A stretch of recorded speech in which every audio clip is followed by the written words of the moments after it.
Torna a Geografia Monfalcone, nuovi ospiti, nuovi temi. Qual è il filo conduttore di quest'anno?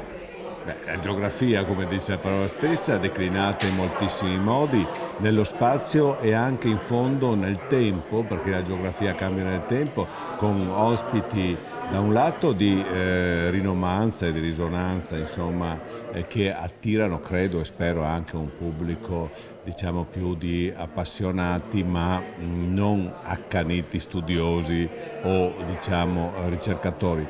Per questi però abbiamo anche degli appuntamenti di interesse specifico, senza contare che moltissime sono le cose legate al territorio, venute per il contributo delle associazioni e ci sono poi anche una varietà di momenti diversi al di là della presentazione del libro, ci sono spettacoli, concerti, letture a voce alta, insomma bisogna procurarsi il programma e vedere, no? Io potrei dire un po' di nomi, Antonio Caprarica, Luca Barbarossa, non so, Antonella Viola, potrei dire Stefano Mancuso e altri, ma sono nomi e in realtà quello che sarebbe bello vedere procurandosi il programma appunto è il progetto che è molto complesso e molto ricco.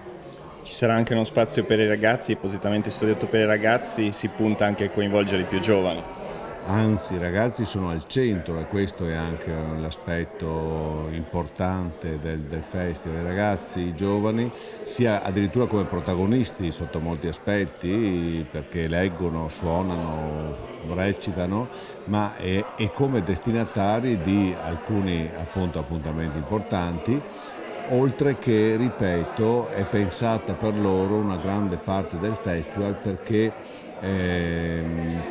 il progetto Geografie è un progetto che è destinato alla collaborazione, è destinato ad incontrare degli amici, non solo del pubblico, cioè delle persone che col tempo entrino a farne parte e con loro anche tutta una città che speriamo si renda conto di quale patrimonio si sta costruendo.